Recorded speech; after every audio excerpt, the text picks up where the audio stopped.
Hi everyone! Audio's not going to work. There we go. Hi everyone! How's it going? Sorry for the late start, just had to get this wrestled up and out of the garage.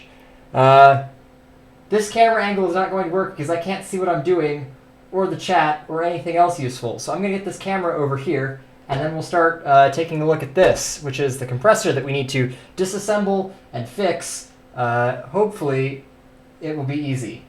That is not true, but I can hope.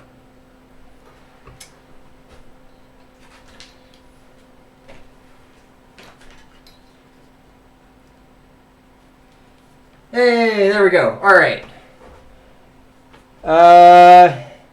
Science. Oh, wow. That does not look as good as I hoped it would. The Canon is not... You know what we're going to do? We're going to fix that first.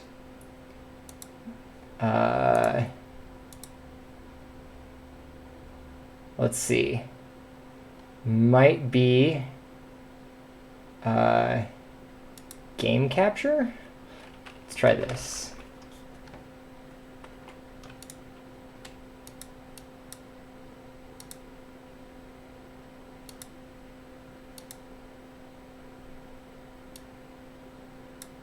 Let's try that one.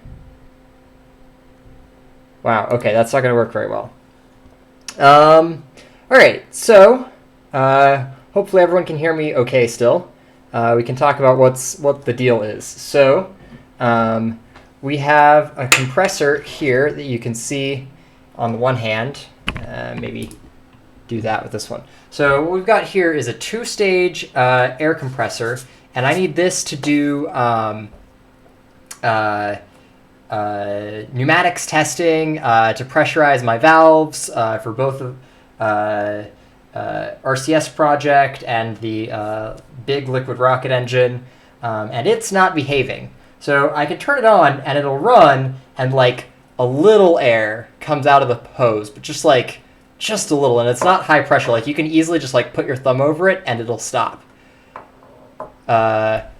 Michael Ding coming to the rescue with the exact thing that I needed to know how to do.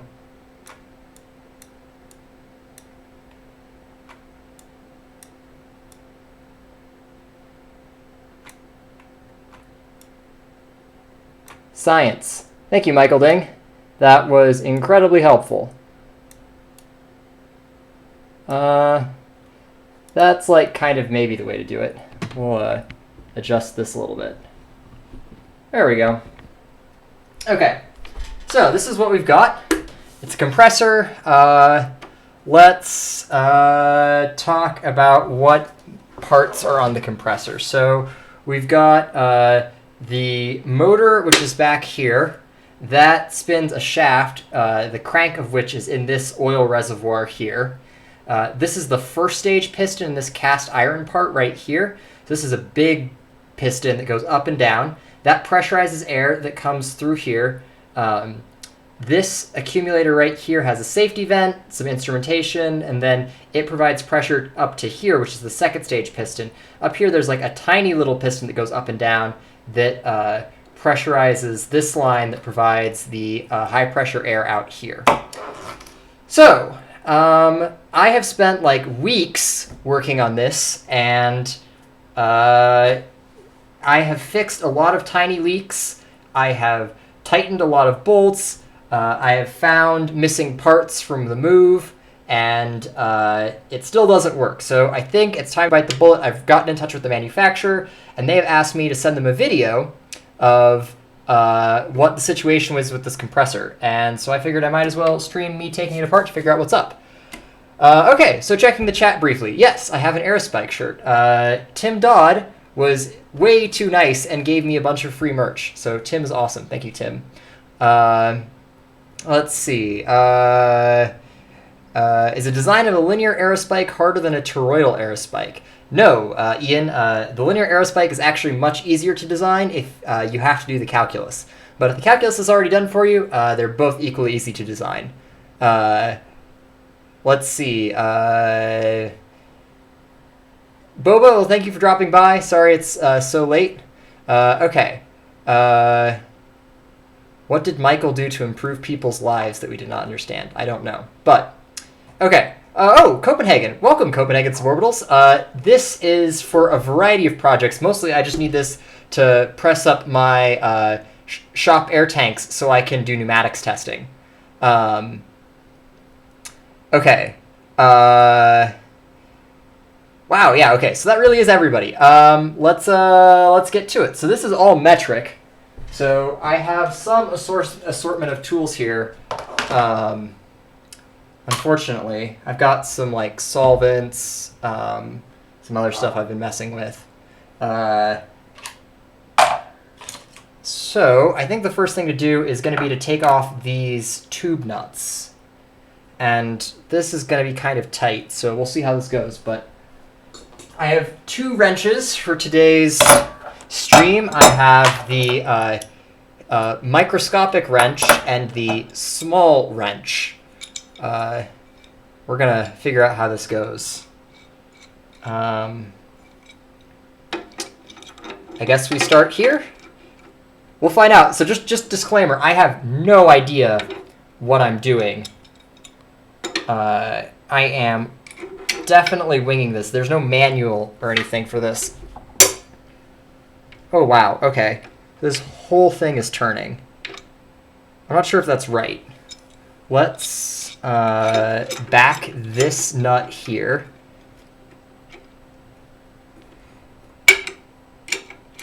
All right, so let's back that, and then let's turn just the B nut up here.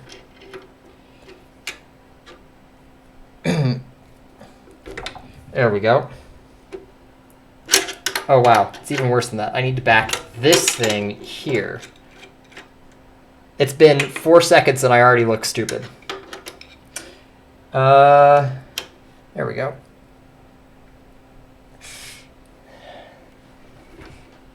I'm going to hit the camera. I already know it.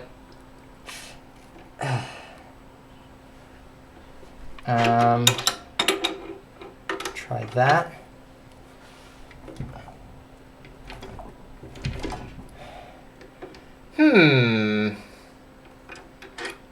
We've already hit our first snag, and it's been like 4 minutes. Well,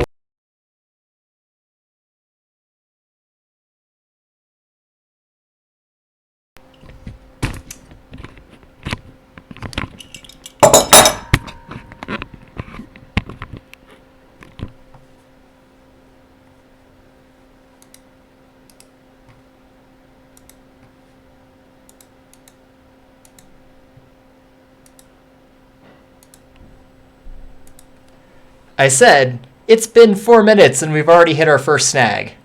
Okay. How are we going to work with this? Hey, Joey, how's it going? I will, in fact, avoid getting the isopropanol into any dead leg sensor lines. That's a lesson that no one should have to learn the hard way. Really, they should have known. Oh, well, whatever. I will shut my mouth about SpaceX things. So I think the solution to this problem is if arm power ain't going to get this done, it's time for the adjustment tool. And I think once I break torque on this, I should be able to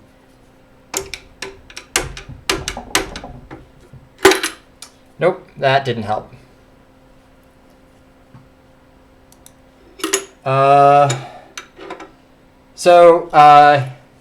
Let's see.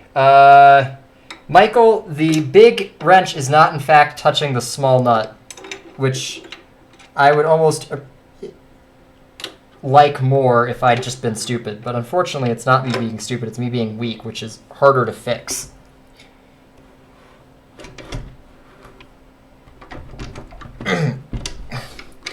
Jesus.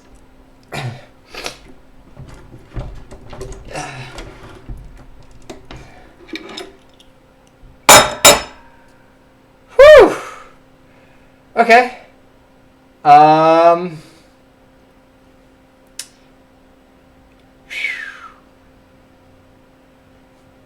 Let's see.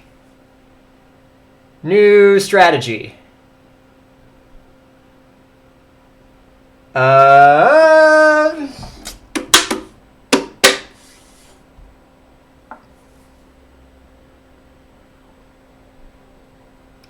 don't know what the new strategy is. What if we start with a different nut? And that might be easier.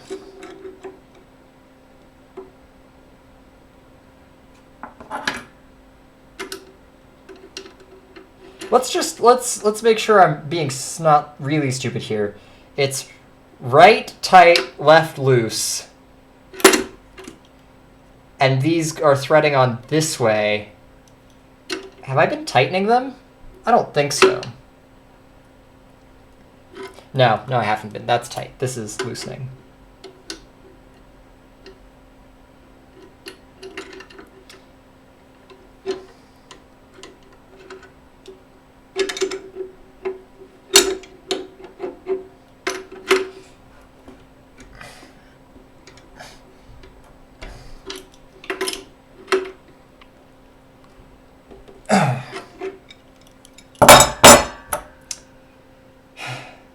You know, folks, this might be a short stream if I can't figure out how to break torque on these nuts. That one was easy. All right, there we go. That's our first win. We'll get this hose off. 1 second. Let me grab something to put all these parts in.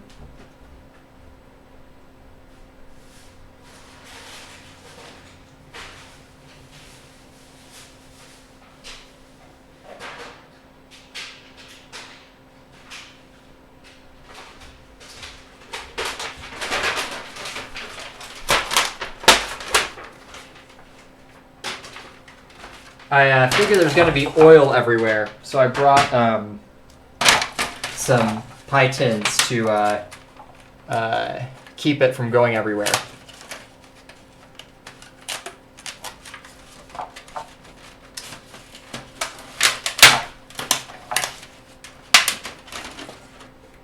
All right.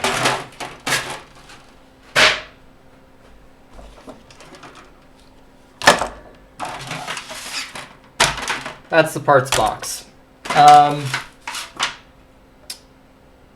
Maybe this one? We're just gonna like pick away at it till something works.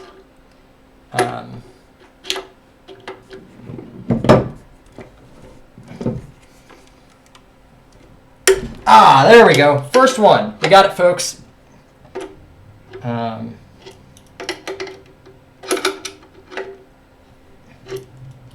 Wow, that took a long time.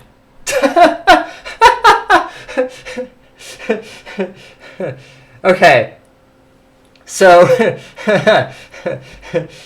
I told Joe earlier today that I was either fixing this compressor today or buying a new one, and I really didn't want to buy a new one, so Joe's being too nice, but the first nut is broken, torque on, so I think we can really get this done. This is gonna happen.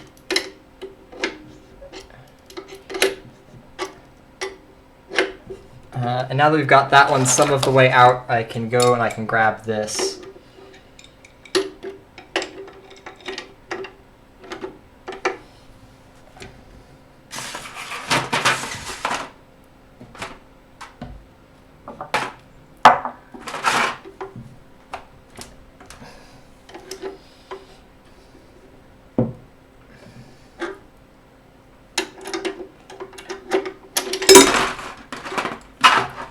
Alright, so what's everyone else doing if I'm the guy here banging against a compressor?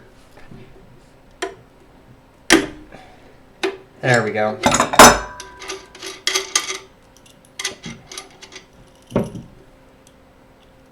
Let's get this one.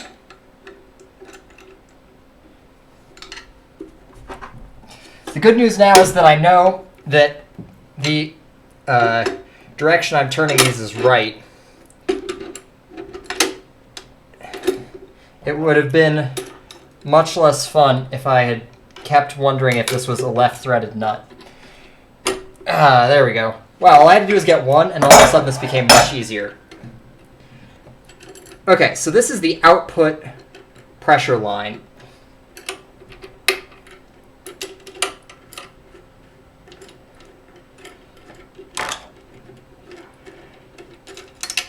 All right, there we go.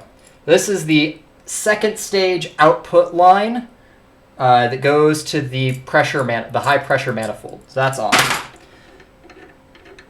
And we'll take out these fittings. So this is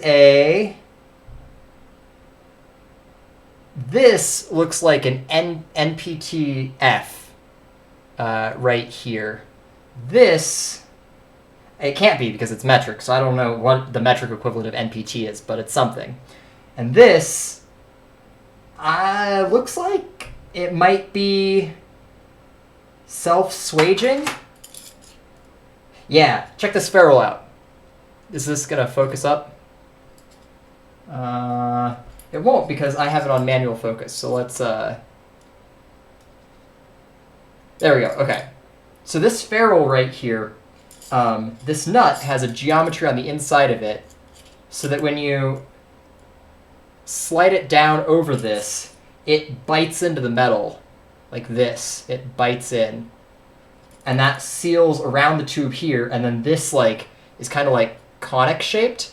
And that goes into the like backwards shaped cone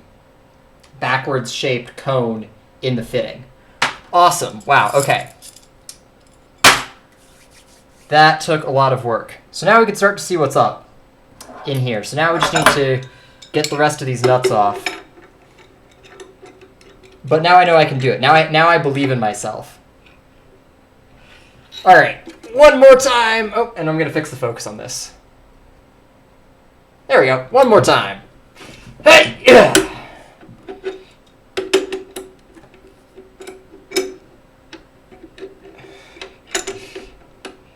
Thank you guys so much for the super chats. I'm going to fix this compressor, so there's no need for a new compressor. And if I turn out to have lied there, you can all laugh at me at the end. But thank you so much, Michael. All right, so we got this backing off.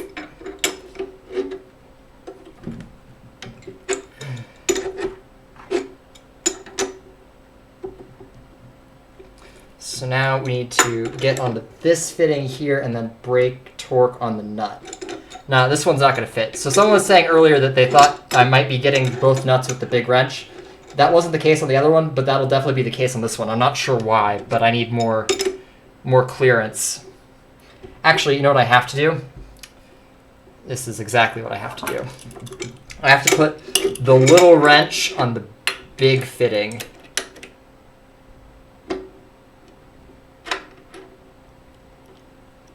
There we go.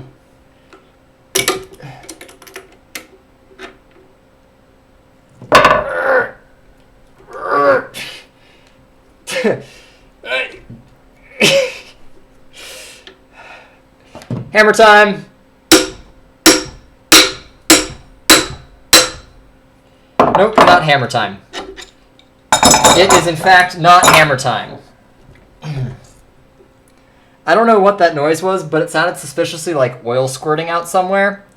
And I'm sure these clothes are going to need aggressive amounts of washing after this is all said and done. Okay, so where are we at? This nut needs to come off, and it's giving me a hard time.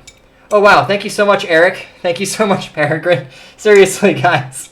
We're going to fix this compressor. It's going to happen. It's going to happen. Let's see. Get this wrench back over there.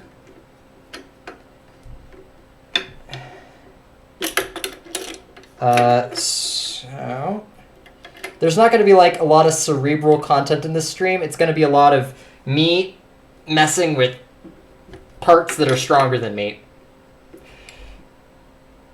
Oh, frick. This wrench is slipping before it is breaking torque.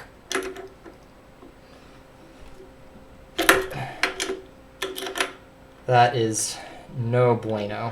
I'm rounding the corners over on this fitting, which is going to make it really hard in the future.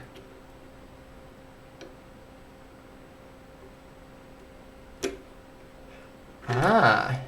But now at least I see why. I've been getting the washer in the wrench. So, let's see. We'll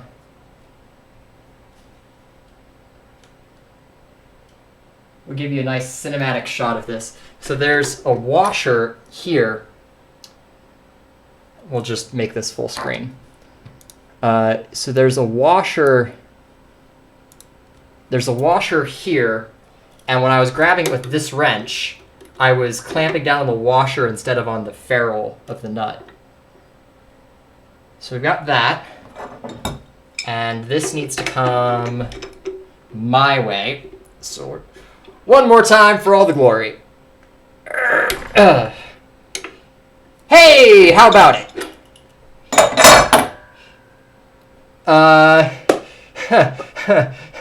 See you, Copenhagen. Thank you for joining us.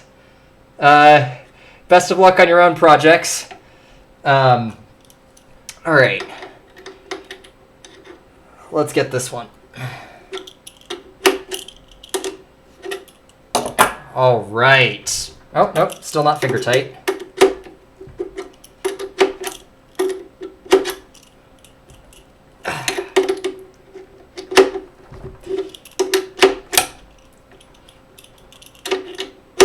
You know, the gym has been closed for a couple weeks because of this COVID-19 thing. I really should have done this rebuild sooner. I didn't realize I was going to be sweating so fast. All right! Hey, there we go. All right, we got that. How about it? I will fix the stream so you can see both sides again. Okay. What did I miss in chat? What is the purpose of this compressor? This compressor provides 4,500 PSI air to my various pneumatic systems and RCS systems and tank pressurants, stuff like that. Okay, Joey, do I have fixed wrenches to use instead of crescent wrenches? No, unfortunately, I don't have a single fixed wrench in metric sizes, which is the real problem here. This is a metric compressor, and I am an imperial shop. Okay, let's see. Oh, Andrew, thank you. I appreciate the vote of confidence. Thank you so much for the super chat. Okay. Let's see. Next nut. It's going to be this one. So now we need to go to this is the low pressure manifold, and we need to take this nut off the low pressure manifold. So we get the big wrench, and the first thing we do is break torque on the fitting, which we can't do because it's got this stupid piston head closeout. So we have to grab that with the big wrench, and then with the little wrench, we grab the fitting. Oh, this is not going to be fun, ladies and gentlemen, I tell you what. I already hate this. This is already my least favorite nut.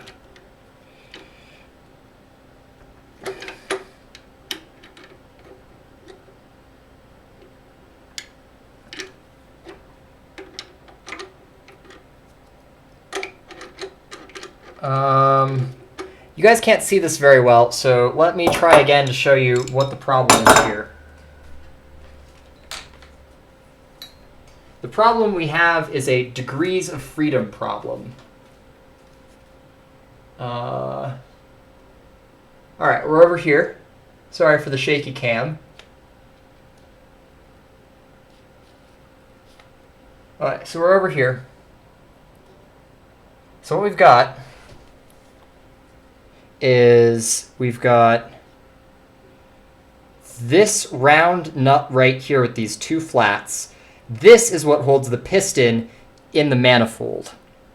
Then we've got the fitting right here, and then we've got the nut on the fitting that is trapping the ferrule on the tube. We need to get the ferrule off the fitting, we need to get the nut off the fitting so we can take off the piston head closeout. And the problem is that when I try and turn this and this spin. When I try and turn this, holding this steady, I can't get my wrench on it. So that's the problem. Now what are we going to do to fix it? And the answer is apply elbow grease, I think, as usual. So what can we do? This is what we do. I have C-clamps. This is not a wrench. I feel like that disclaimer is needed. But I feel like if I am sufficiently desperate, which I am,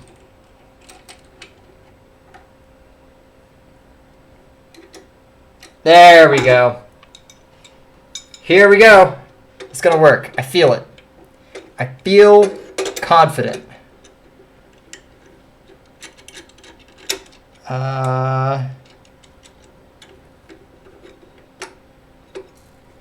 Okay, not this wrench. Maybe this wrench.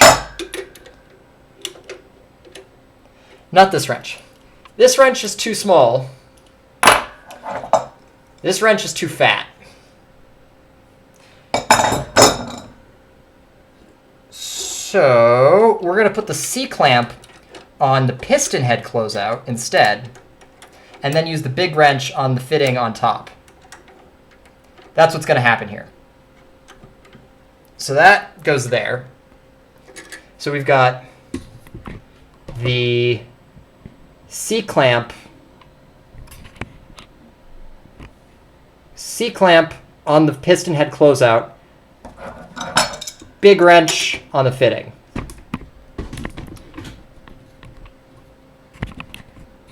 If you guys couldn't tell, my camera setup is like amazing. I've got like 2 whole cameras on the cheapest tripods you've ever seen.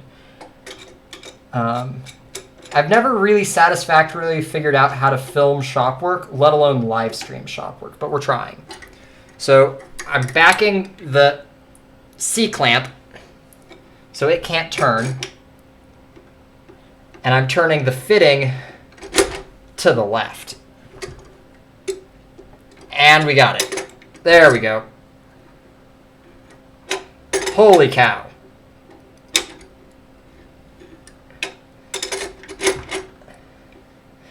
Woo! All right. Woo! All right, Peregrine, if I fix the compressor, I will buy a set of fixed metric wrenches right after the stream is done. I'll even film it. All right.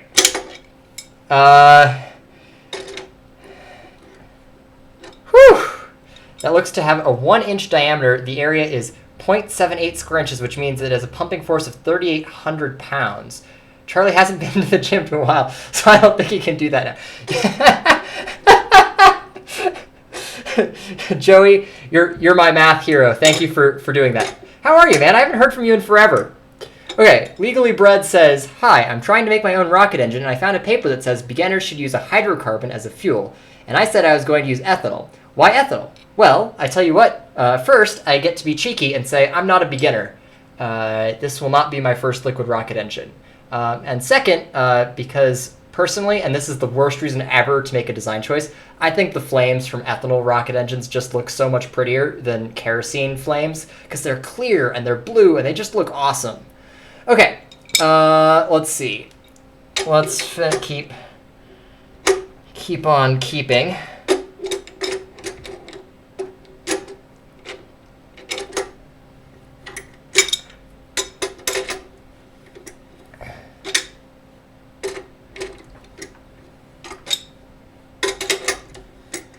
Ow!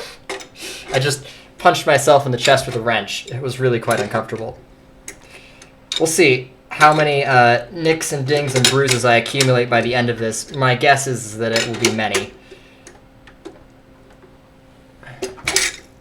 Alright, I think we've got this off enough that we can stop with the cursed C-clamp wrench and return to normal. Yeah, this is much better.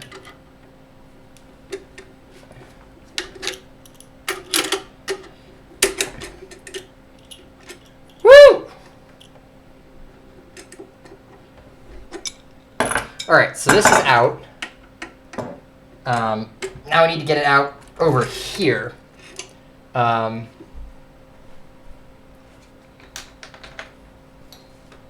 again with the freehanding the camera. So it's out it's free over here, but it's still stuck in over here. And theoretically, I should just be able to pop this ferrule out. I don't know why it's stuck.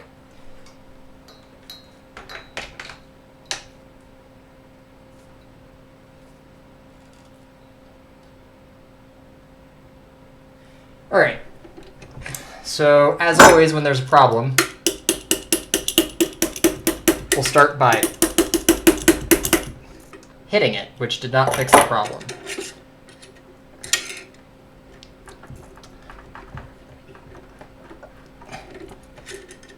That's still not fixing the problem. So what we're going to do next is we're going to try and use torque to break the seal on it. This is absolutely horrible. Nobody ever do this. Oh my gosh, please don't ever try this at home. But I just need to, this is locked into here, and I don't know why. Maybe I can like lever it off.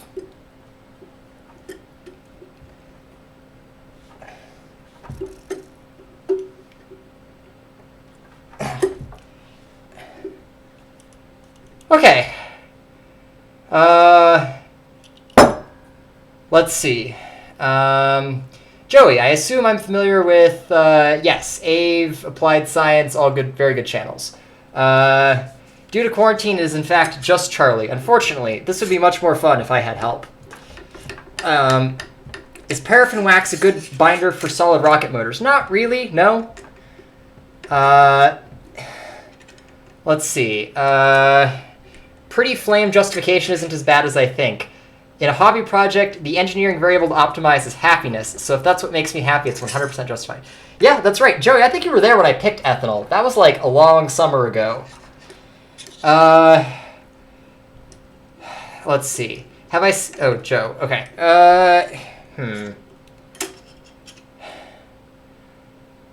This is uncomfortable. I don't know why this is stuck, and it makes me sad.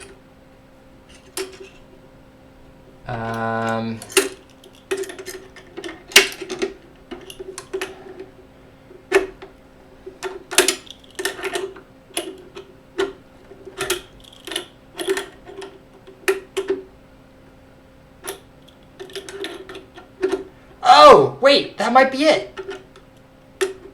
Guys, I think I discovered something. Let me get this off so I can bring it over to the camera.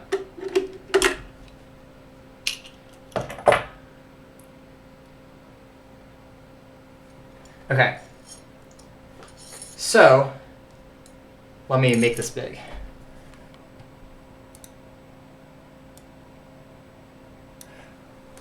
All right, we're doing it live here, but stick with me. This is the tube that I just took off the compressor right here. And this is the fitting, and this is the end right here that was in the compressor. This ferrule is supposed to clamp to this tube really tightly. And I was looking at it, I was looking at the ferrule as I was backing this fitting out of the compressor, and the tube was spinning in the ferrule. I think that may be a place to try and fix stuff. I don't know how to fix that, but that's always something to do. Okay. Joey correctly points out that dying is detrimental to happiness. You can't build any more rocket engines if you're dead. Let's see. How much would it cost to replace this compressor? This is like a $300 compressor. It was really like a cheap Chinesium one. If I get a new one, I'll probably spend up for like a nice American model. Let's see. Ian thinks he can get the whole project under $12,000. I hope so. I still haven't spent $12,000 on all the rockets I've ever built, like including my L3. Let's see. Legally bred. You got laughed out of a rocket forum because you suggested building a rocket engine. I mean, you're not wrong. Hobbyists don't tend to build liquid rocket engines. It's not a thing that is done a lot of. There's not really a lot of people that do it. Okay, so now we're gonna, let's see. Now that we've got those parts out, we're gonna get on to disassembling the compressor head. Cosmic. If you don't have a fuel already, you haven't designed a rocket motor yet. You always need the fuel first, and you need characterization data on your fuel. Never start with the rocket motor design. Always start with the fuel. Okay. Did I soap bubble this before taking apart? Yes, I used Snoop fluid. So for those of you who don't know, a way you check for leaks is you spray soapy water all over it while it's at high pressure, and then any leaks will manifest themselves as bubbles. I did do a Snoop check on this, and I didn't find any. I did check that fitting, but maybe it still wasn't very good. I don't know. Maybe there wasn't enough pressure up there. That would make sense. So the problem was there wasn't any high pressure coming out. So if that fitting was leaky, that may just mean that there was not enough pressure there to start with to show up on the Snoop fluid. Okay.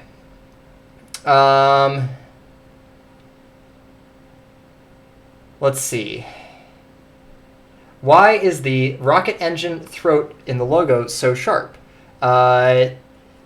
Because I did it in graphic design software instead of in CAD software. I don't know. I just made it look cool. I didn't really expect this to like be a thing. I expected like maybe 10 people would watch the first video and then I'd like never make another video again. So maybe at some point in time I will spend a little more time on logo design. All right, let's start working on these these bolts up top here. So this needs to go this way. There we go. Okay, so that's one. Here we go. And a one. Got that one. This is much more fun. After doing the nuts, this is like 1,000 times more fun. Cosmic, if you're using R Candy, you don't need a binder. I can't advocate for using R Candy. In fact, in Solid Rocket Motors 2, which is coming out this weekend, I think, we'll be talking about case design. But R Candy is just not great for a variety of reasons. Chris Silva, how do you characterize propellant without building a rocket? The typical way would be what's called a Crawford bomb, B-O-M-B-E, Crawford bomb. And that characterizes some things about the propellant without having to build a motor. The alternative is to build a very, very safe rocket motor with your propellant. But I would be hesitant to believe that if you're asking me what binder you should be using, you are designing a super safe propellant. Okay, so we got this off. So this is the second stage cylinder head. So there's a check valve right here. And then there's an O-ring.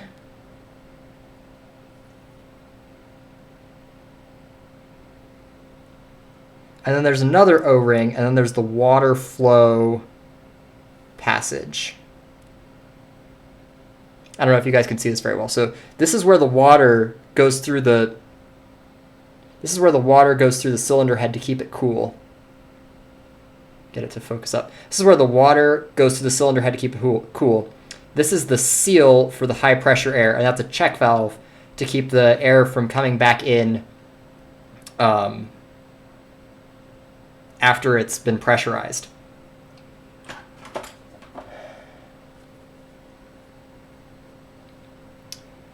Okay.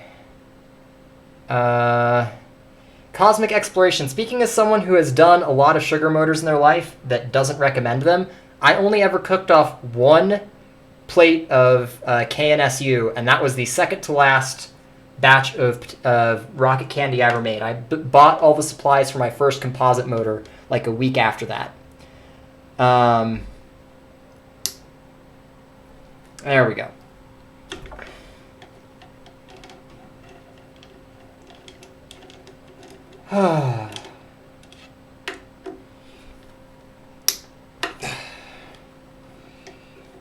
We're getting there. We're getting there, folks. We are really making progress. So zinc sulfur rockets are just the worst idea because they're really expensive. They're really expensive. The propellant is really stupid expensive compared to, say, APCP. And their performance is just garbage. Also, they're like actually exploding. They're not burning, they're like exploding. Their burn rate is ridiculous.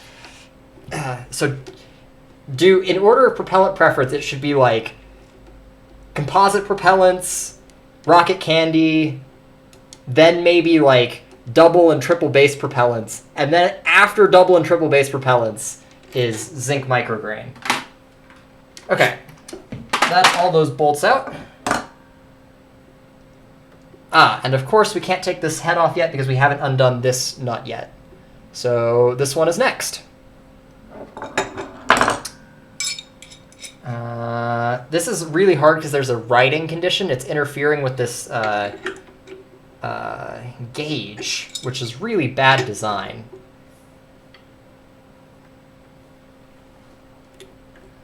Oh, wow. Okay, this is going to be bad. We're going to have to do it over here. Yeah. I should maybe have gotten this off before I should have maybe left these bolts in until I'd gotten this off, because now it's moving.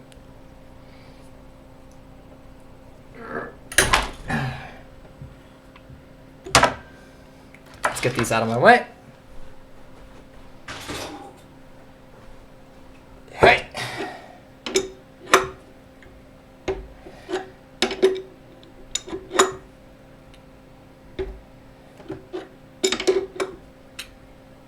All right, let's get another wrench on this.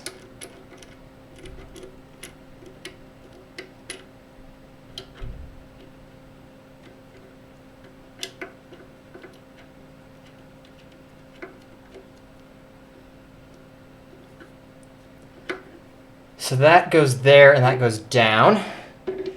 So to crack it, I need to do this.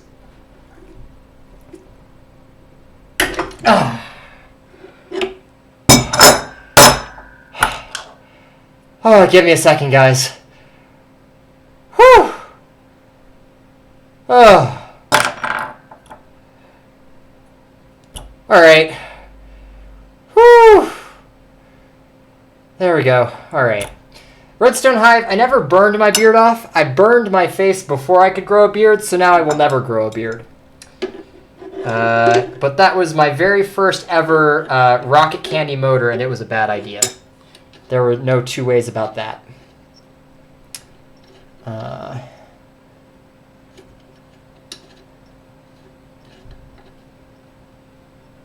Wow, the chat is like getting really fast. Is there a way I can actually like read all the chat? It's a good problem to have. Thank you everyone for showing up.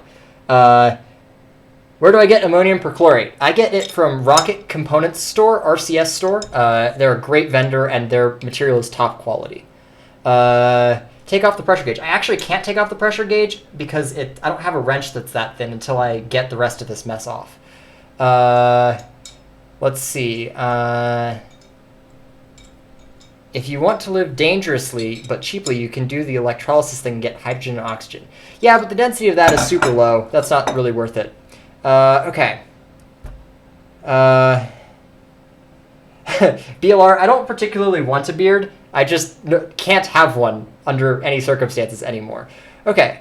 Got this. Now we just need to get this off. And I don't know how to do that.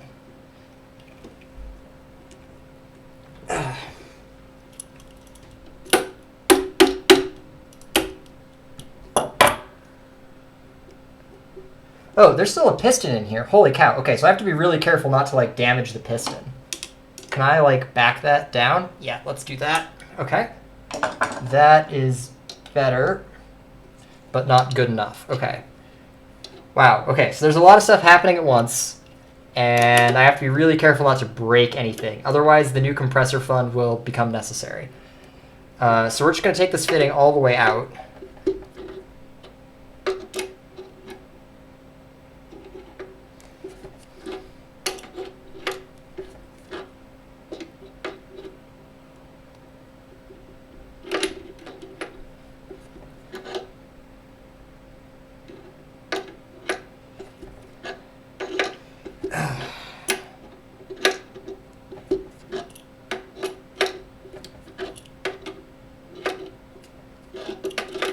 Oh, holy cow.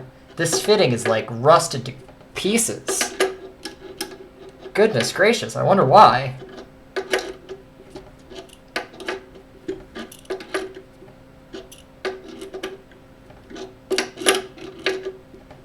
I'll let you guys see this in a second when I finish getting it out, but it is just toast.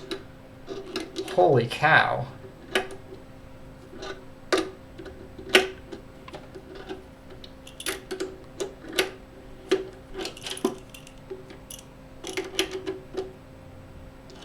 Okay, that's that.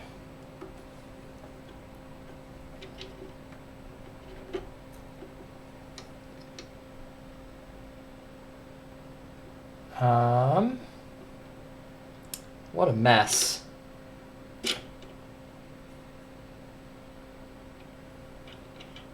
This like almost has to come off now. I guess we'll have to see if we can finagle a way to make this come off, because this isn't going to come off unless I get this off.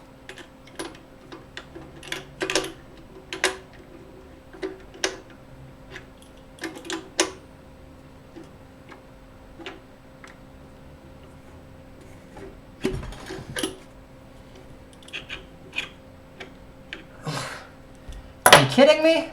All right. There's been like 5 problems in the last 20 seconds, so let me stop, talk about what happened so I don't make any more mistakes, and then we can talk about how we're going to fix it. So, what happened? The first thing that happened is this fitting over here, not this one. Oh, crap. Okay. First thing that happened was this fitting over here came out stupid rusted, like really rusted. Okay, then the next thing that happened was I realized there's a piston head that is going up and down inside this thing right here. And so if I like rail on this, I'll bend it, which will absolutely destroy the compressor. The next thing I realized is that this fitting here is trapped under the lip of this thing here. So I have to take this off to take this off. But then, wait, there's more.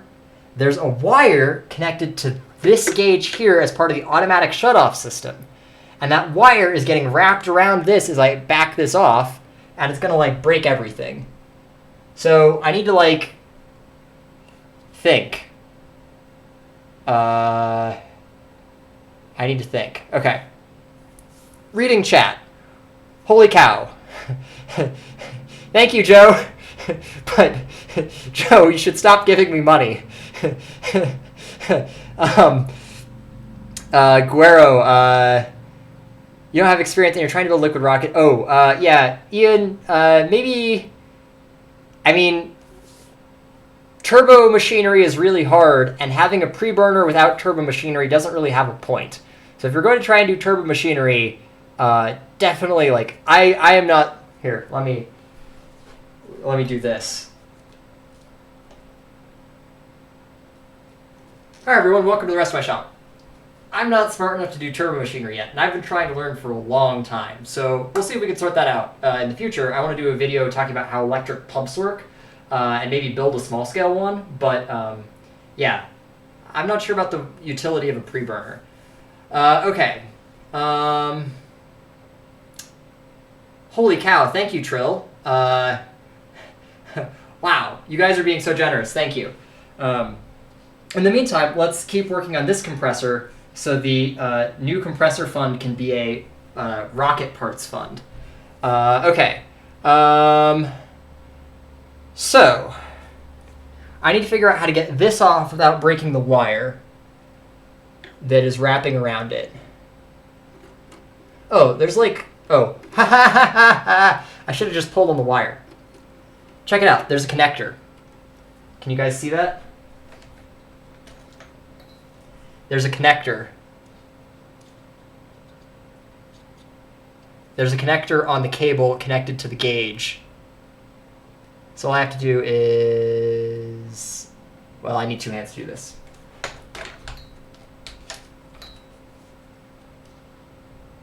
All right, so we'll just get this dealt with. Boom. See? Done. Whoever told me I should take the gauge off, you were entirely right. I'm so sorry. Roman, I'm hoping I don't actually need new parts to fix it. I'm hoping that I'll just, like, find something that needed tightened. But if I actually need new parts to fix it, I guess I'll have to, like, slow boat them. Let's see.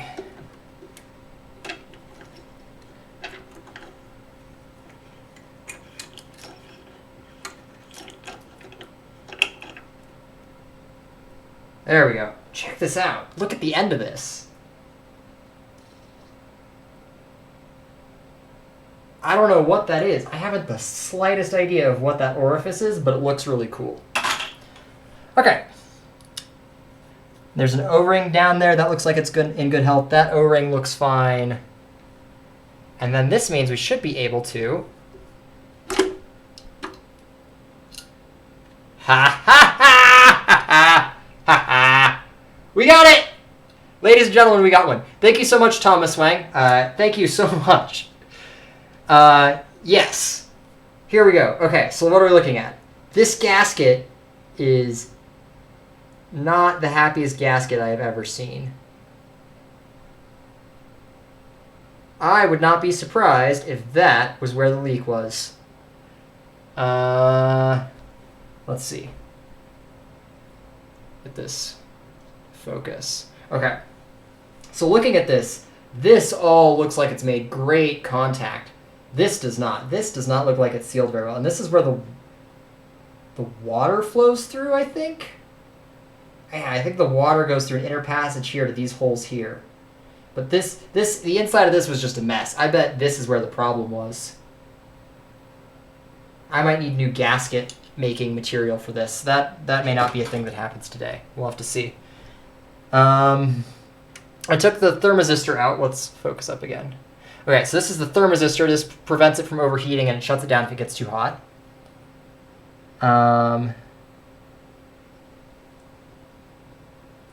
There are these little pins here. I'm going to lose these, so I'm just going to take them out right now.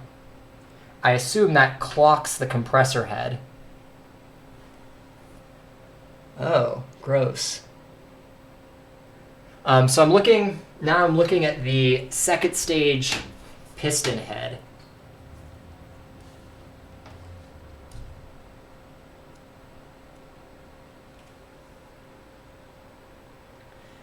So these little bearings here, I guess bushings, sleeve bushing, something. These are what make the seals to let you compress up here, and there's gunk all over. I don't know if this is like the grease that's supposed to be on there or if it's like metal that's been shaved off, but it is not happy.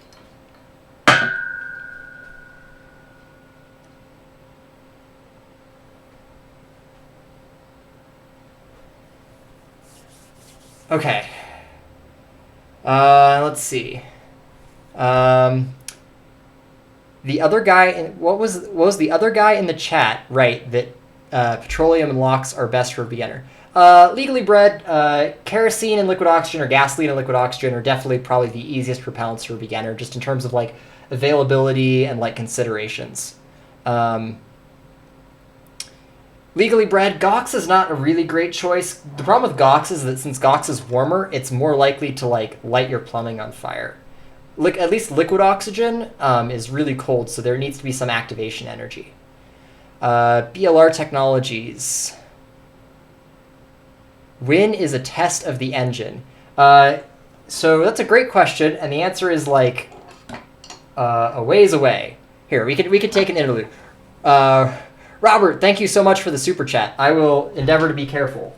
So, brief interlude to talk about the state of the project. I got the main ethanol valve in. That's this one right here. I got all of the valve actuators in. I have the main pressurant valve in. That's this one right here. I'll put it in this camera. This is the main pressurant valve. I have the copper in. This is the stock I'm going to turn the pintle from.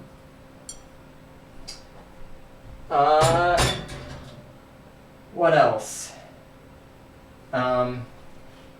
Yeah, that's the list of things. Right now, I'm really waiting on machining capability, and the machine shop that I was using, is shut down because social distancing. I can't go to a shared space anymore. So we'll see how that plays out. So I'm really looking at trying to get my own machining capability available.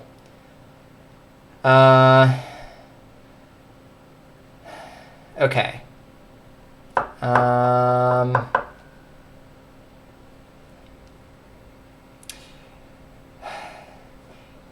Orion asks what my thoughts are on high-test peroxide. Well, Orion, I would love to try working with it, but it's really hard to buy. So I think that's what I'm going to say about high-test peroxide. Hudson, how do you build a liquid rocket engine on a budget less than $100? To be honest, the answer to that is you already own everything. If you don't already own everything, I think it's pretty impractical to like, here, let's go for an example. What do I got handy? I should have a scuba tank somewhere in here. All right, let's do this. Here we go. This is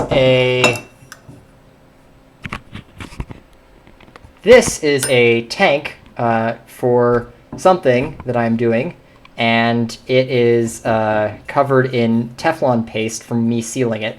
This tank is like a flight weight tank, so it's like nice domes, it's all laser welded together, it's absolutely beautiful. It should have cost an arm and a leg. I got it off of eBay from someone else who was doing a project for like $90, and this is already like basically your entire budget for that $100 liquid rocket project.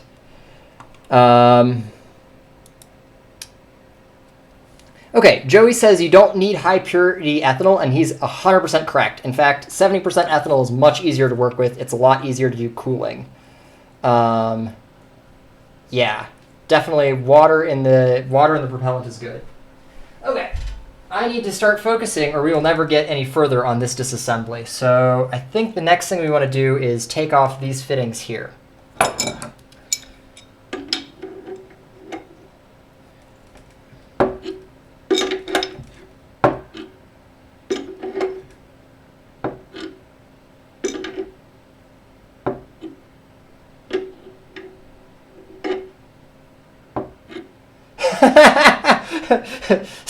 So Joey Murphy is a friend from college, and he and I went through this class called Unified Engineering together, which is MIT's like Introduction to Aerospace Engineering class, which of course means that it has thermodynamics, aerodynamics, systems engineering, signals and systems, and structural mechanics. And as one of our projects, they had us build a liquid rocket engine, which of course means it was a water bottle rocket.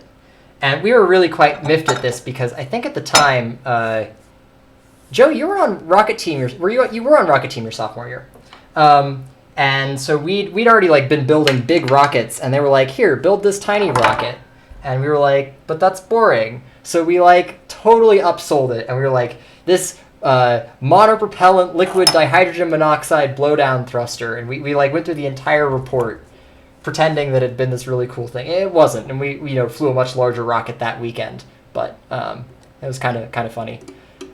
Redstone, could one make a rocket engine using butane, oxygen cylinders, and a few pipes? No, you really couldn't, but you could try.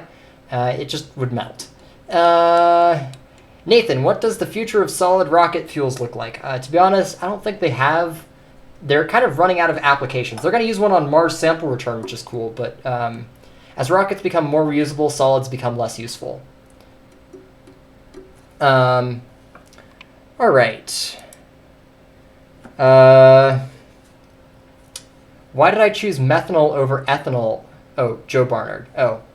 Joe, you have a liquid engine project going? And you didn't invite me. Okay. Let's, so this is the oil close-up fitting, so we'll get this off. And now we have a problem. We've got this bolt and this bolt that are bigger than my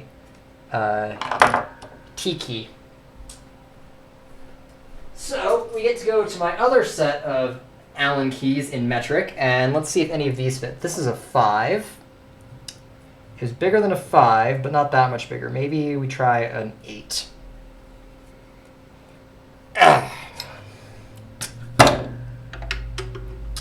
It is smaller than an 8. Let's try a 6.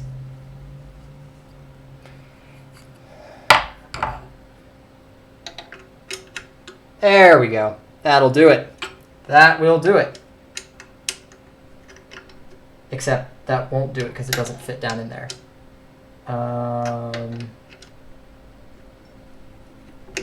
There we go. Once you break torque on these, it's pretty easy. Okay. Juan, is that a tank for an RCS thruster? No, it is not a tank for an RCS thruster. Let's see. How many times have I nearly blown myself up with a rocket? Actually, I don't. I think only once. I think the very first rocket I tested is the one that I lit by hand, and that was scary and bad. And then after that, I've been pretty careful to be safe. I don't think I've. I think the most scared I've ever been has been around other people's rockets. Definitely been a few of other people's rockets where I wish I could have stood a little further back.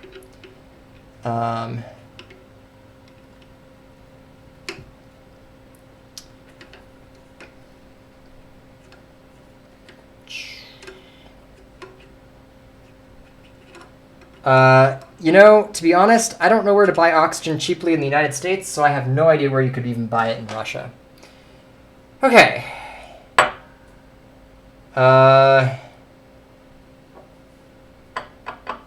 Merrick, I don't have a pump designed yet. I don't know enough to design the impeller yet, so I don't know what speed it would be at.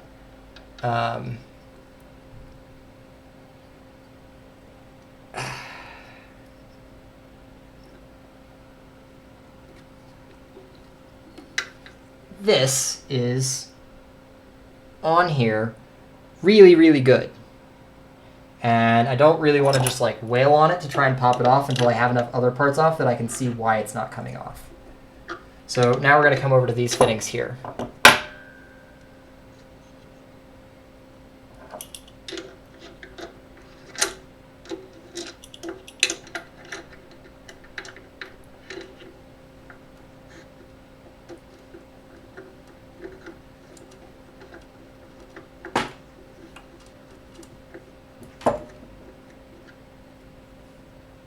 There we go. And we'll get this one. This is the burst disc assembly right here. Nope, that's the wrong way. That's the right way.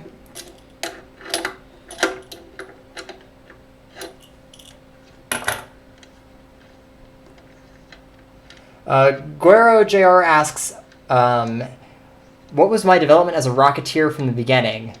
To be honest, one of my very first memories is my grandfather holding me up in front of an SR-71 Blackbird, and I just thought it was the coolest thing ever. I knew I wanted to work on space since, like, the very beginning. I've always wanted to work in space, so I was very lucky that I always knew what I wanted to do.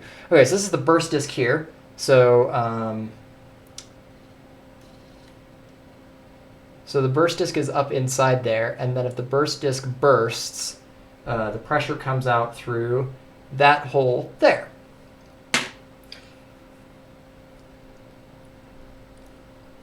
That, I think, gets everything off of this one.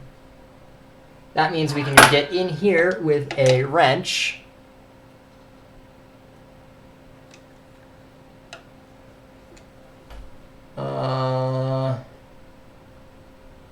It means we can get in there with a wrench,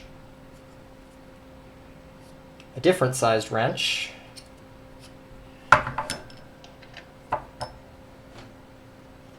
That's not it either. Okay. Just kidding. I don't actually know what that means.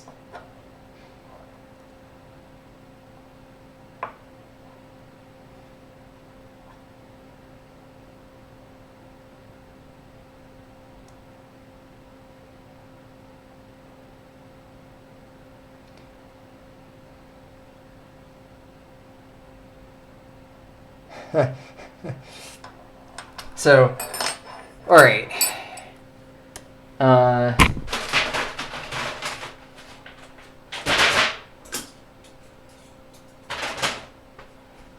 Give me a second, folks. I'll be right back with you. I'm going to take a break and get some water real quick.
right, everyone, we're going to do chat for a second because it is really warm in this room.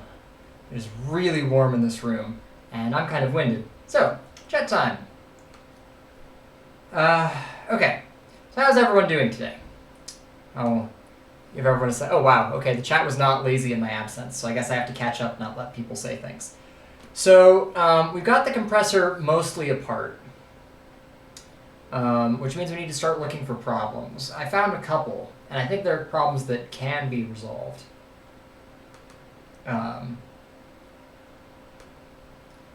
So I don't know what the case is there.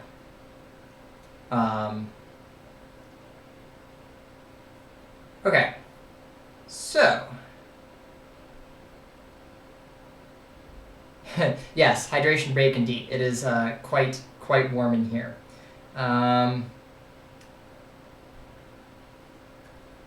Let's see. Joey Murphy wonders if carbonated propellants would make them more propellanty, since you would get propellantness from both the combustion and the fizziness. You know, Joey, I am a rocket scientist, and somehow they never covered that in any of the relevant classes. I don't think, unless you took one I didn't. Okay, so talking about what we can do to make this better. I have a container full of parts. I think this is the real problem right here. If we're looking at this part right here, this place right here did not look like it's sealed well. So let's see. Playing a one-man camera band. Wow, okay. Now you can see my floor.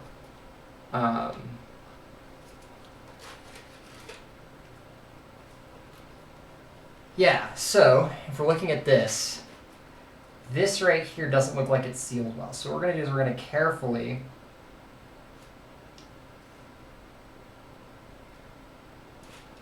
I don't know. That just broke the gasket. So we aren't going to be reusing this gasket.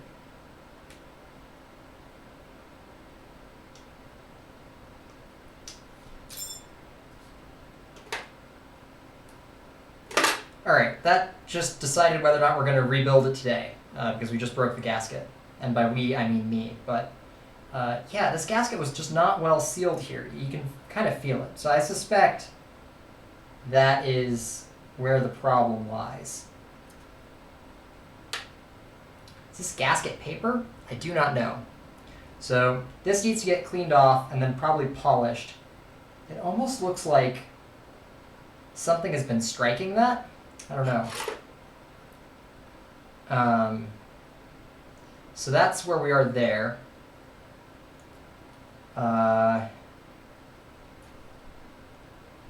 Let's see, is this coming off? This will come off, okay. Oh, weird. Okay, so this is another piece of check valve in there. I wonder what that did. Okay. Welcome, Chazzy. Thank you for joining the stream. Yeah, so, okay. Holy cows, there's a lot to take away from this. So this here is a vent, a muffler on the vent.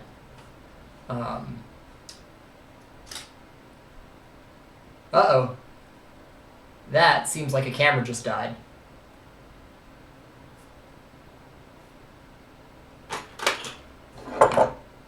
Well, that can be dealt with.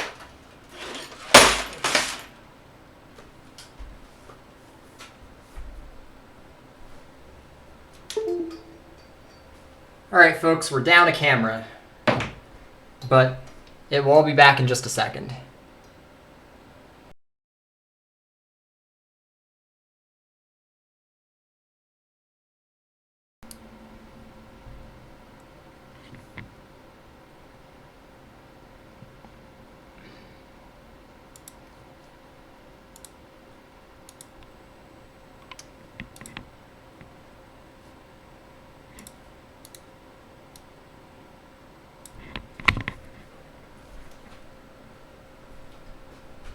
All right, we are back.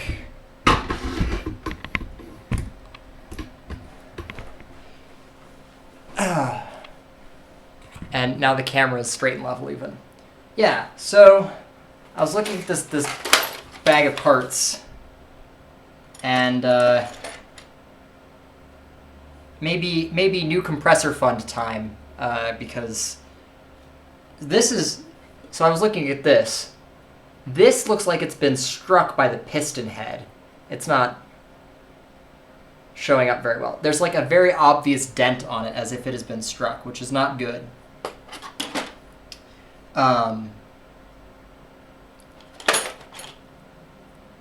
So yeah, I don't know. And I have to figure out, so this is the rusty fitting. Can it focus there? Yes, this one is just really sad.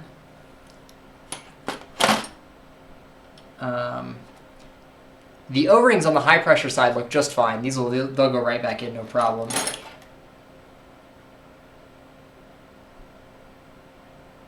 I guess one of the other things that flabbergasts me is this check valve from the high pressure side. I can't quite figure out how it works.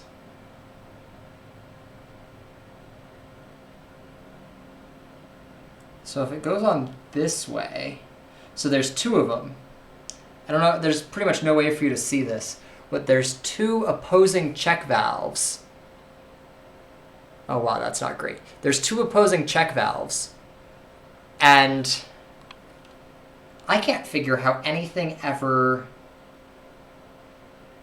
leaves the compressor like this, because it seems they check into each other. Let's see, so it would go up through that hole, up through that one. So what is this check valve doing? I think that merits doing some literature review. Someone's got to have a manual on how to fix one of these. All right, well, this is what we've got. It took us an hour and 20 minutes to disassemble the compressor. It's probably going to take like 4 hours to reassemble. Oh, you know, we aren't quite done yet. We can keep going. So this needs to come off. Thank you, Joe. Thank you, Peregrine. You guys are so nice.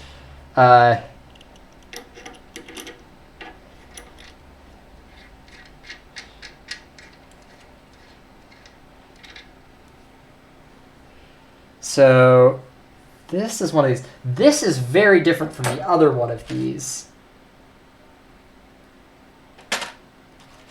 Weird. Okay. So here's the deal. We have two of these brass fittings like this, but one of them had this assembly in it, this little spring-loaded widget, and the other one did not. I don't know what that means. It means something. There's significance in the fact that the high pressure side has this check and the low pressure side does not. Also, just for your edification, this is like the worst machined part I have ever seen. They turned it and they failed to turn off the like, they meant to part that off and it didn't part. Actually, I wonder if that's why it doesn't work, because that was supposed to get parted off. That's just bad machining. Definitely some room for improvement on this. Okay, so we got that off. We got that off. That's a burr. I'm going to hit that. Oh, you know, I might do that now. Do I have my deburring tool? No, it's in my garage. All right, I'm not going to deburr stuff now. I think that is all of the parts off of the like pressure side of the compressor. Do we want to look at the engine? Take a look at the motor? Do you want me to take these bolts off? I'll leave it up to the stream. Stream, do I take it all the way apart or do I leave it where it is now?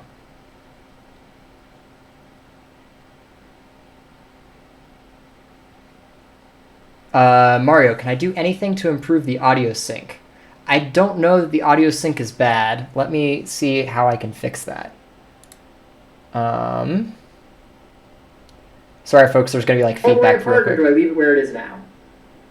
Oh, wow, that is awful latency. I don't know if that's what you were talking about. You're right. The latency is horrible. No, unfortunately, I can't change the latency while I'm streaming. That is unfortunate. All the way, catch the oil. Oil in the carpet would be great fun. I'm going to, as much as I love y'all, I'm not going to put oil in my carpet. It's a really nice apartment, and I'd like the security deposit back when I leave. Wow, that is a mess. Okay, all right. All right, well, let's see. These look like 3mm bolts. Let's see if I've got a 3mm T-handle wrench. It's 2mm, that's a 3mm. All right, here we go.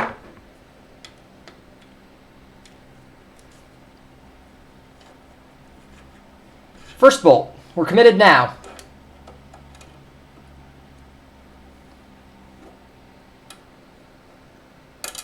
That washer's stuck on there, man. That probably means that bolt was too tight. The rest of these are all Phillips.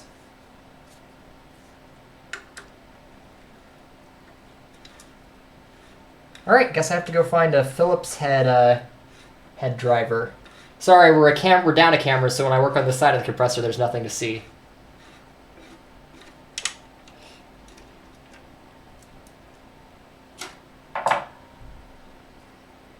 There we go.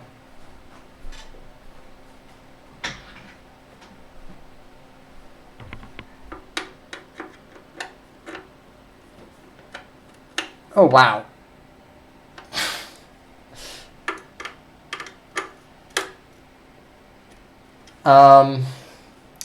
This is not the screwdriver I need. It is, in fact, a Phillips head, but it's like camming out of the Phillips head socket.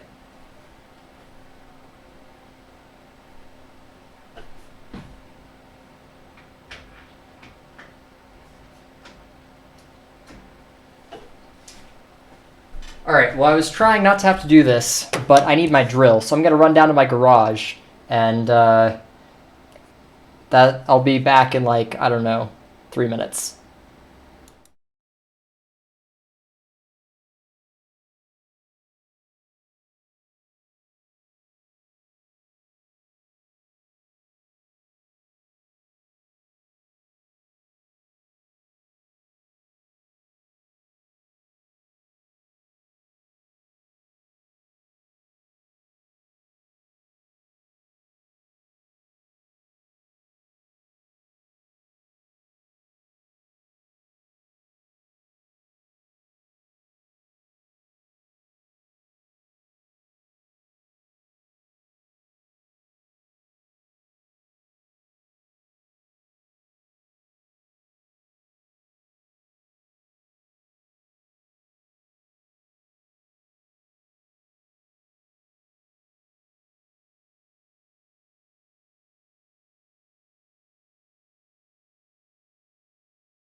Let's do it.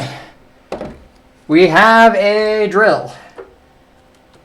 And that is still the wrong Phillips head. Let's try number 2. That's much better. All right, we're going to try the number 2 Phillips head.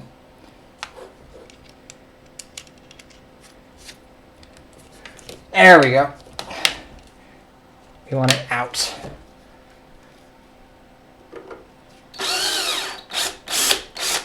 That's 1. That's 2.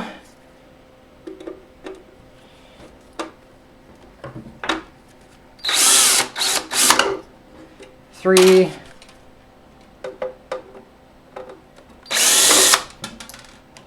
4, 5. Okay, those are done on that side. Now I have to get around to the other side.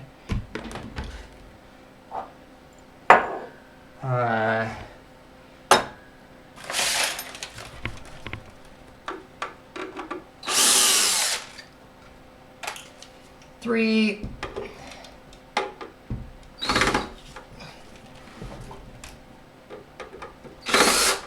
Come on. 4 and 5. There we go.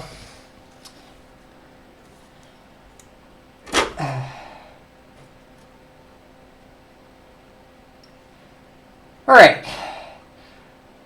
From an efficiency standpoint, most other, okay. RM-RF will make your compressor run smoother. Joe, I'll have to try it. Where's the command shell on this widget? Now that you're opening up the electronics, I doubt it, but let's verify it's unplugged. It is definitely unplugged because I just carried it up from my garage because the breaker in this room is not actually high enough amperage to run this thing. All right, here we go. Let's get the camera over here.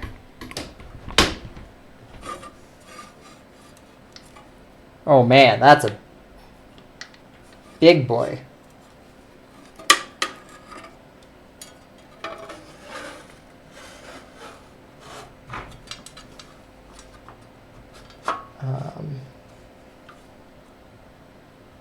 That's horrifyingly sketchy. I can totally see exposed high voltage wiring. That's not great.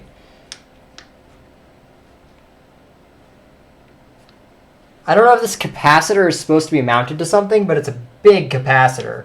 It's a 125 microfarad, 250 volt capacitor. I wonder.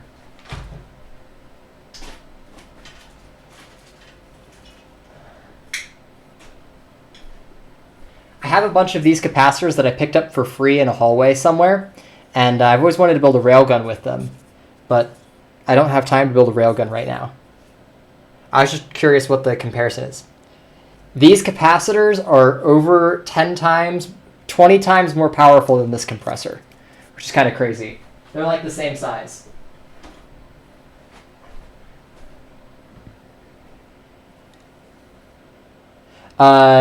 Demokhtary, I don't know any Russian, and it's a regret of mine. I really wish I had had the opportunity to learn some Russian.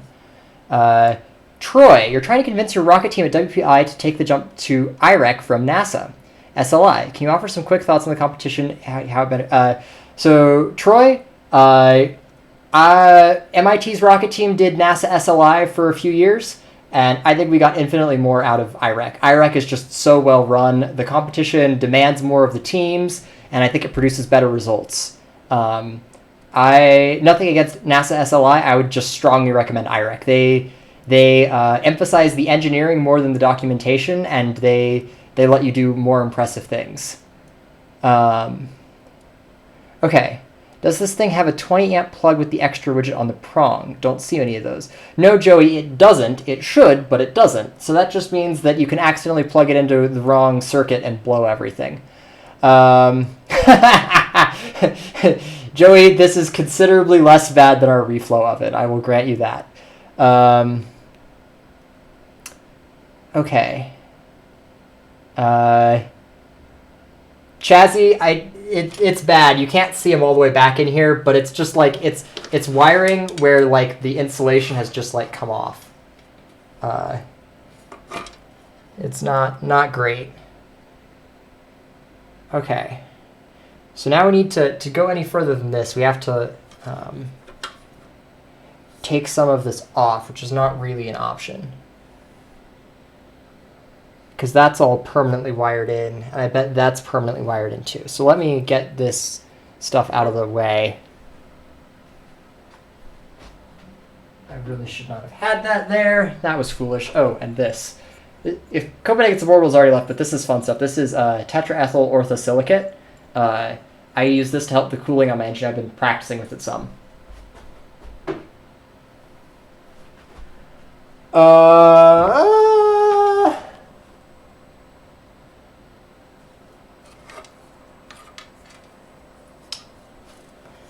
let's try this way.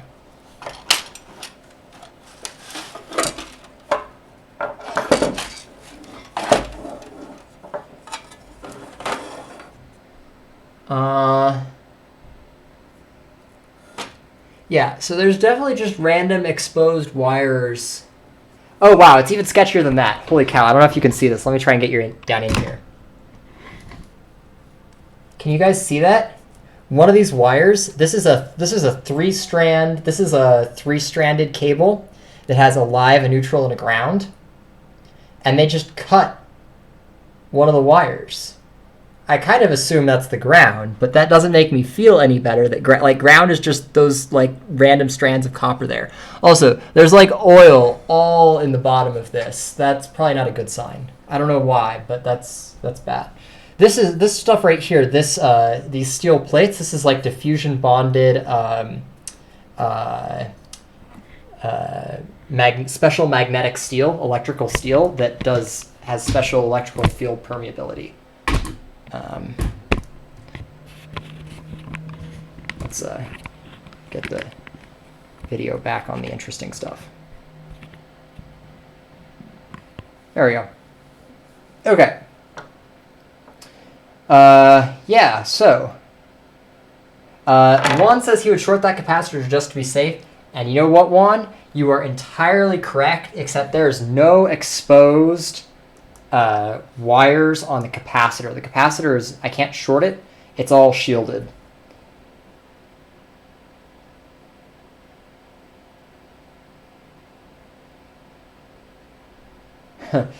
Mario, you're entirely correct. You have to be really careful messing around with the tetraethyl orthosilicate.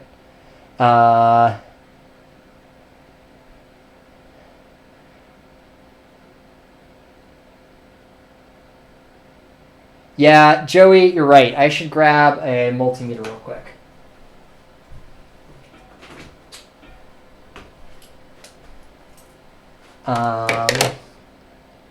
Here's the plug. Just grab that.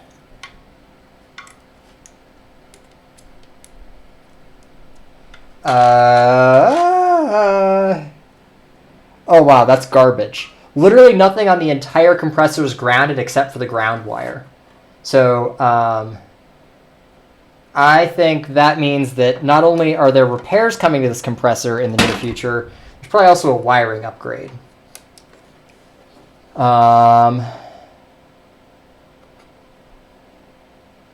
Wow. Kind of garbage. Okay. What rhymes with brew dawn pepper? Oh, new compressor. I thought Joe was about to make a dig at me not drinking Dr. Pepper, because usually I would be drinking Dr. Pepper by now. Unfortunately, the pandemic has cut into my soda habits, which is probably a good thing for my kidneys.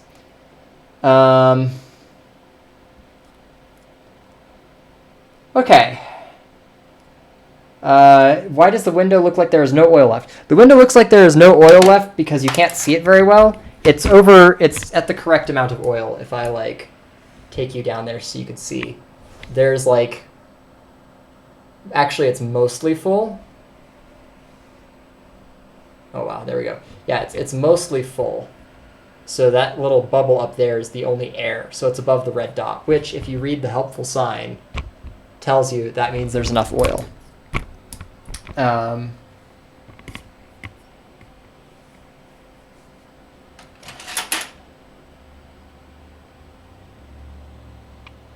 I wonder if they meant to do that. Come take a look at this, guys. Look at the face of this piston cylinder. What do you think that is? It like has real depth associated to it. Let me grab a pair of calipers real quick. If we grab a measurement off that, it's 0.4 thou deep, which is exactly 1 millimeter.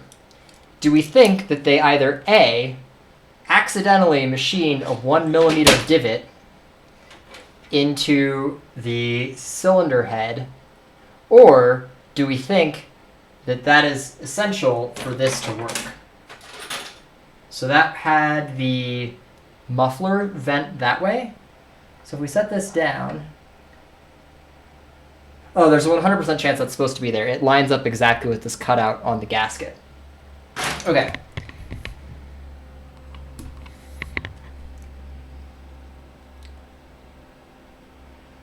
Okay.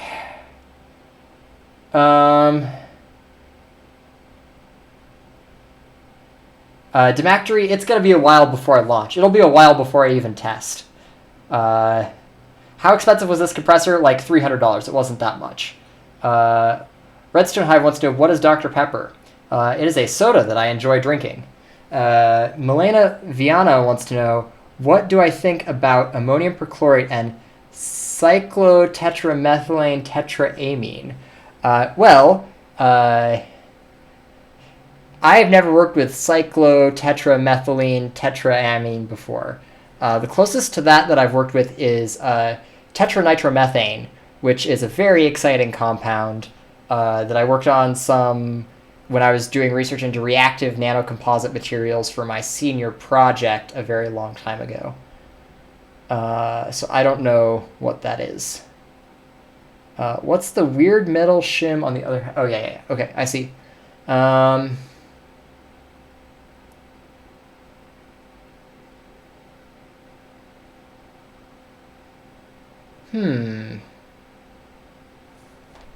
There is a thin piece of metal on the cylinder head. It's this widget right here. This is the check valve for the cylinder head.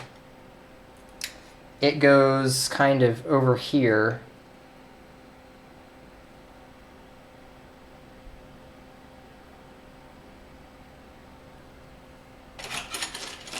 I wonder, did they mean to do that? I tell you what, ladies and gents, I think I just cracked our case. This is the gasket that went over that. And if you look, everywhere where it's made sealing contact, it's kind of got this whitish hue to it, except right on the back side of the flapper for the check valve. I bet you it was leaking right past there. And I bet you I didn't snoop it because I just didn't think to check that seam. That is probably it. I think Juan Hernandez gets the MVV award for the evening, Most Valuable Viewer. Although that might also have been, I think it was Michael that taught me how to crop in OBS. One of the two for sure. Or actually one of the people that was being incredibly generous to the new compressor fund. Thank you guys so much. So that, yeah, have a nice weekend, Sam. That gives me a hint as to what is wrong. Now we need to talk about how to make it right.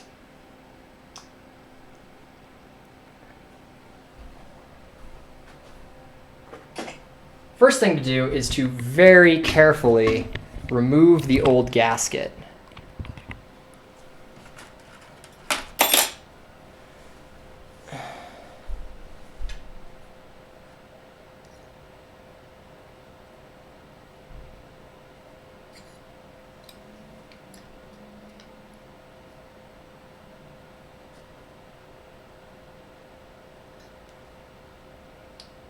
That is not going to work. Is this going to work?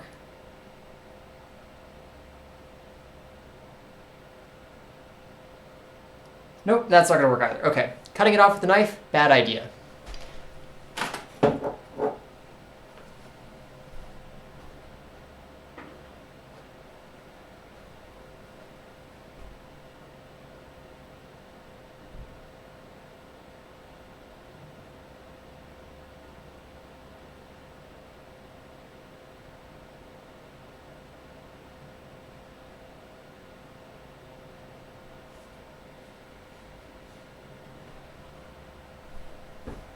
Okay, new ideas. If I am brave enough, 3D print a gasket. I mean, it's an option. Let me see. I've got it over here, I think.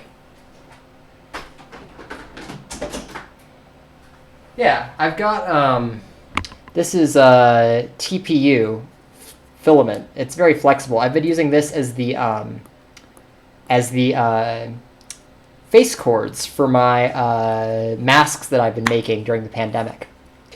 So we could try that. I don't think that's a great idea. I'm not, like, thrilled. Maybe it's just me, but I don't think I have a high degree of confidence in the chance of success of a 3D printed gasket. That seems dubious. Wouldn't you agree? Yes, no, maybe? Okay. Do I have any nasty solvents to get the gasket off of metal? Oh boy, do I have solvents. I have every solvent you want. I have acetone. I have isopropyl. I have ethanol. I have methyl ethyl ketone. I have some concentration of hydrogen peroxide. There's a 100% chance we can get this gasket off.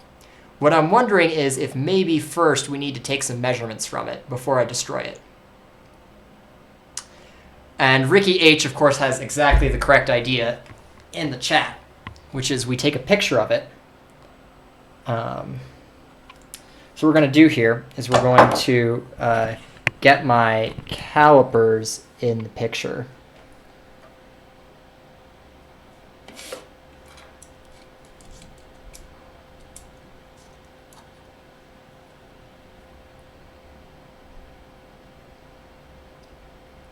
And we're going to put this on too, just so we can see what that looked like. Even before I broke it, it wasn't a very good gasket. It's like, it doesn't even fit very well.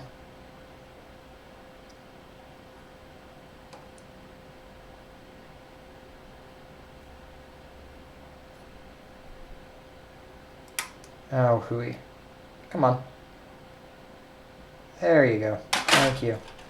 Please cooperate.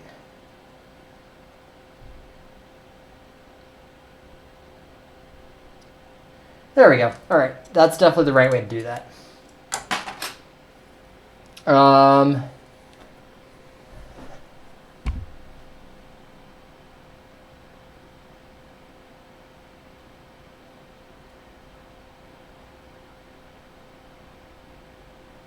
Hot water, DXF and laser cut.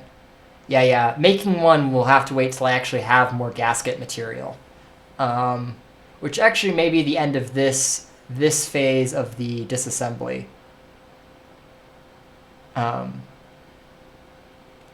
Joey, do I have unsecured radioactive materials on the workbench? I don't think I do. Not that that would be like something I would be adverse to, just that I don't think I have any. Joey. So Joey, other people may want to know this. Joey was the safety officer for the rocket team, and I think I gave him no end of grief with like, oh, what if we just like brought in this new potentially hazardous chemical? But Joey, you have to remember, now I am at a place that has the wide west as opposed to the center of downtown Boston.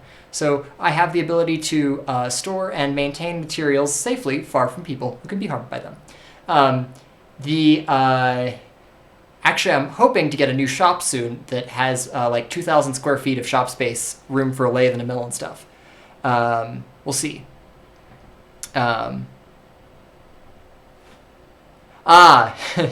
Excellent. Okay. So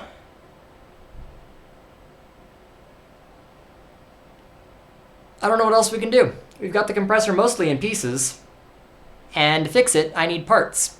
So I guess probably what I do is I buy a new compressor. That hurts to say. I do that right now, and I also order the repair parts for this compressor. And then if the new compressor works, I'm good. If the old compressor gets fixed, I'm good. And if they both work, then I'm extra good for the next time I break a compressor. I think that's going to be the way forward. Does anyone have thoughts on that? I think that's going to be the right way to do this. Question now is, do I get another cheap compressor or do I get a nice American-made compressor? What an idea. I don't have an immediate answer to that. Okay.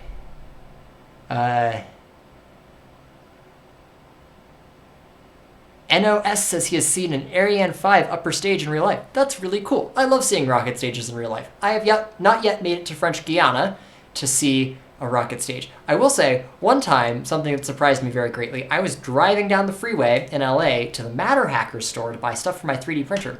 And I was just driving down the road. I'd actually just gotten out of work that day. I left early to go to Matter Hackers. And lo and behold, there's a Delta II second stage sitting up on like a stand by the side of the road. It was the craziest thing I've ever saw. I had to like look twice. Okay.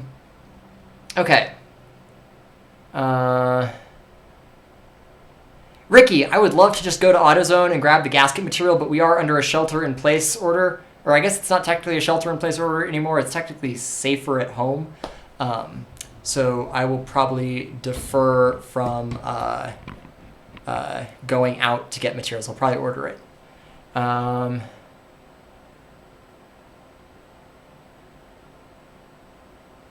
Let's see. What if I need to use this compressor many times and want to trust it? Well, Joe, I think Joe might be onto something. Okay.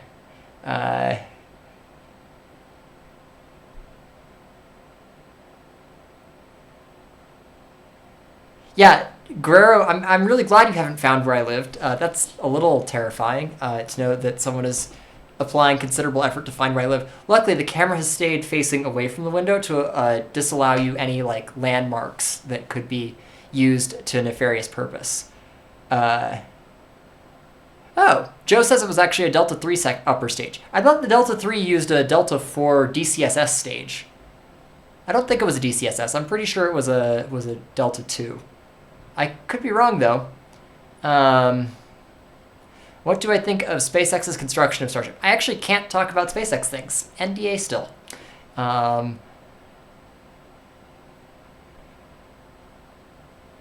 Anyway, I think that's the sum total of interesting things I can do with the compressor. Is there anything anybody wants to see on the compressor before I sign off for the day? Got it. Chilling here in a bunch of pieces.